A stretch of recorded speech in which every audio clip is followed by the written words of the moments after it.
Welcome back to the Morning Brew. I'm Gabriella Tranquina. And I'm Lauren Marola. Today we're joined by a very special guest. You can catch him as Ling in Mulan. Jim, how you doing? I'm good, thank you. How are you guys doing? We are doing great. Thank you so much for being with us here today. Thank you. No, absolutely. I'm glad to be in nice, sunny Los Angeles here, Nice where the sunny sun is Los- always rising or setting. I can't really tell. I think it's rising. Okay, Who cool, knows, cool. though? It's the morning show. It should be rising. Yeah. Well, as we were just talking about getting our Disney Plus account, are huge nice. Disney fans. So you're playing Ling in Mulan. Yes. Now, we just have to ask, we know that this is a very different take on the original Mulan. What do you think this story is going to do for fans everywhere? Well, I mean, we're in the current cultural climate where we always see redos, remakes, sequels, and we see a lot of stuff being redone over and over again. And I think people have collectively kind of gotten a little tired of seeing the exact same thing playing out each time. And obviously, Disney's made Aladdin, Lady and the Tramp, The Lion King, and they've done a lot of those classic movies. And so for Mulan, they wanted to take it a slightly different and more serious approach.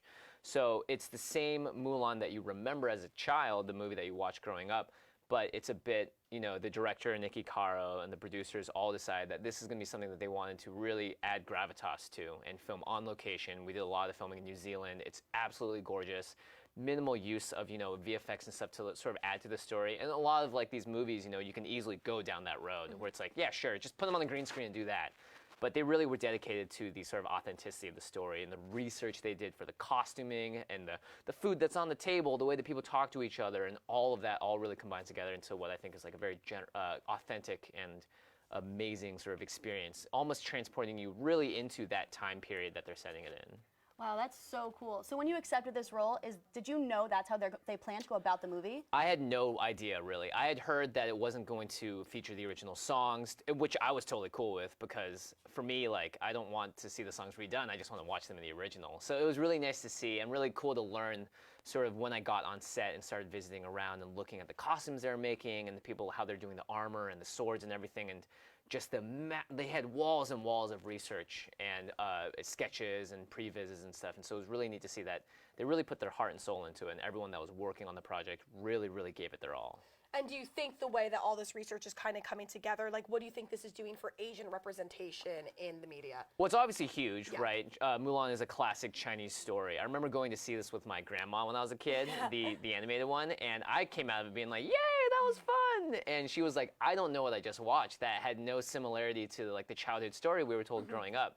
So I really like the idea that this is something that, I think it's really important that we pay close attention to how we display or how we envision fictionally and non-fictionally history. And I think a movie like Mulan is really great because it's taking the time and effort to make sure that all the parts of it are historically accurate, even if it is set still sort of in a fictional world with a little bit of fantasy elements, and giving it that sort of Disney quality that I think everyone's still going to want to look for when they see the movie. It's almost like a double whammy because it's an important, exposure for Asian Americans as well as females. It's a very, Yes. feministic film. Absolutely. So what was it like working with powerful females on set? Well, one, Nikki Caro, an incredible director. Her vision was pinpoint precise. She always knew exactly what she wanted. And the star of the movie, Liu Yifei, is also an incredibly huge Chinese star. And it was great to see because it's, Nikki's one of the very few directors to direct a movie over $100 million. And that is something that is usually bestowed to male directors. Yeah. And in general, it's, that's just sort of the pattern of the industry, and that's how it's been. So it's awesome to be, one, this is a movie about, in my opinion, the most badass Disney princess. Oh, definitely. That's a given. At least from I think the we're all in cast. agreement on that one. That's- Yeah. I mean, and Mulan sort of broke the paradigm back then about, she was a warrior, and there are very few Disney movies that are like war movies, if that Yeah, makes sense. exactly. And this is one that there's very clearly a war that happens in it.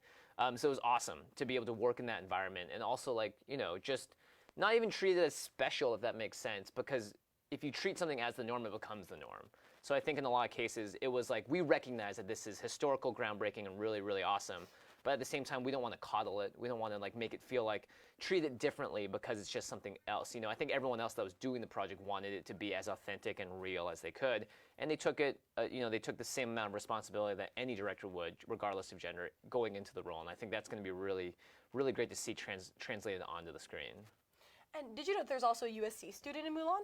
Really? Really? June, who plays cricket. Oh, that's right. Yeah. Yeah. I did know that. June, Yeah. who actually dropped out from USC to Yes, go to be in this go movie. Yeah. be in Do you Mulan. know June? Wow. We have people on the crew that do. We Oh, that's unfortunately amazing. do not. Yes, How exciting. I didn't even know that. That's so exciting. Yeah. We love when the Trojans can be represented. in Go the Trojans. movie. Yeah, June is one of my closest friends. We hung out a lot. You know, we spent 6 months on set in New Zealand, training, filming, learning everything together. So he's one of my closest friends, and it was really awesome being able to connect with him as well, because he's a younger actor than me. I've been doing this for like 9 years, and he's just out of college. So it was great seeing the different perspectives and sharing lessons and just growing together. I have two questions actually. One, first, you've been doing this for 9 years. Yes. So I want to backtrack a little bit. How did you kind of get into this? I know you got a theater degree from Middlebury, but Yes. when did it start for you? Wow, thanks for doing your research, guys. That's amazing. Yeah, I graduated from Middlebury in 2009 with drama, but I always tell people that I learned more my first year in LA than I did in 4 years in college, just because, you know, on the ground experience, you know, being on a show like this, learning the actual production process is really important. So my brother also was a USC graduate. He went to USC Oh, Film. no way. Fight Yes. on. Right on. Right on. What's it? Tommy Trojan? What's the guy's Tommy name? Trojan, Tommy, yeah. yeah, that And we guy's have always looking- Hecuba now too because feminism. Right, absolutely. I mean, everyone needs to be represented. Of course. And so having him around was great because he did a lot of YouTube stuff when I first came to LA, and I tried the traditional acting route, but after it didn't go so great for that first year, back when, you know, now we have movies like Shang-Chi, Crazy Rich Asians, and Mulan, and Wish Yeah. Dragon, and Abominable all coming out. Back in 2010, none of that existed. Yeah. So I decided to take a break from what I call traditional acting and just start making YouTube videos instead alongside my brother. And that's what really got me into the producing and making and creating world and the influencing world, as people call it these days. And that sort of spiraled into other series like Video Game High School. And then eventually, 8 years later, I auditioned for Mulan. And so I like to think of it as like a soup that was Yeah. getting ready Yeah. for 9 straight years. So you mentioned your YouTube. Yes. It centers around food. Yes, So correct. tell me, is there a spot in LA that you just love that's your favorite food spot to go to? Oh my goodness. Okay, so my vote for favorite burger in LA is Ooh. still Father's Office. Father's. I'm taking notes mentally right now. Now you do have to be 21 to go there. I don't know how We're you guys- 21. We're 21. Let's go. Yeah. We're They're Aries, 21-year-olds. Aries 21-year-olds. Wait, I'm an Aries too. Oh my God. When is So your cool. birthday? I'm March 28th. April 14th. April 17th. Dang, look at that. This show can just be over now. We're serendipitously connecting. Okay, so yeah, favorite burger is probably Father's Office. Favorite ramen would probably go to Shinsengumi. And then in terms of like areas I love to eat, K-Town is just amazing. Like K-Town? there's so much good food in that area. And the thing about LA is you'll never find a city quite like this in terms of like the quality of food and the diversity of food that you can get here. You can really choose any group or any region of food and find an amazing version of it here. So what place in LA was your favorite to film a YouTube video at? Yeah.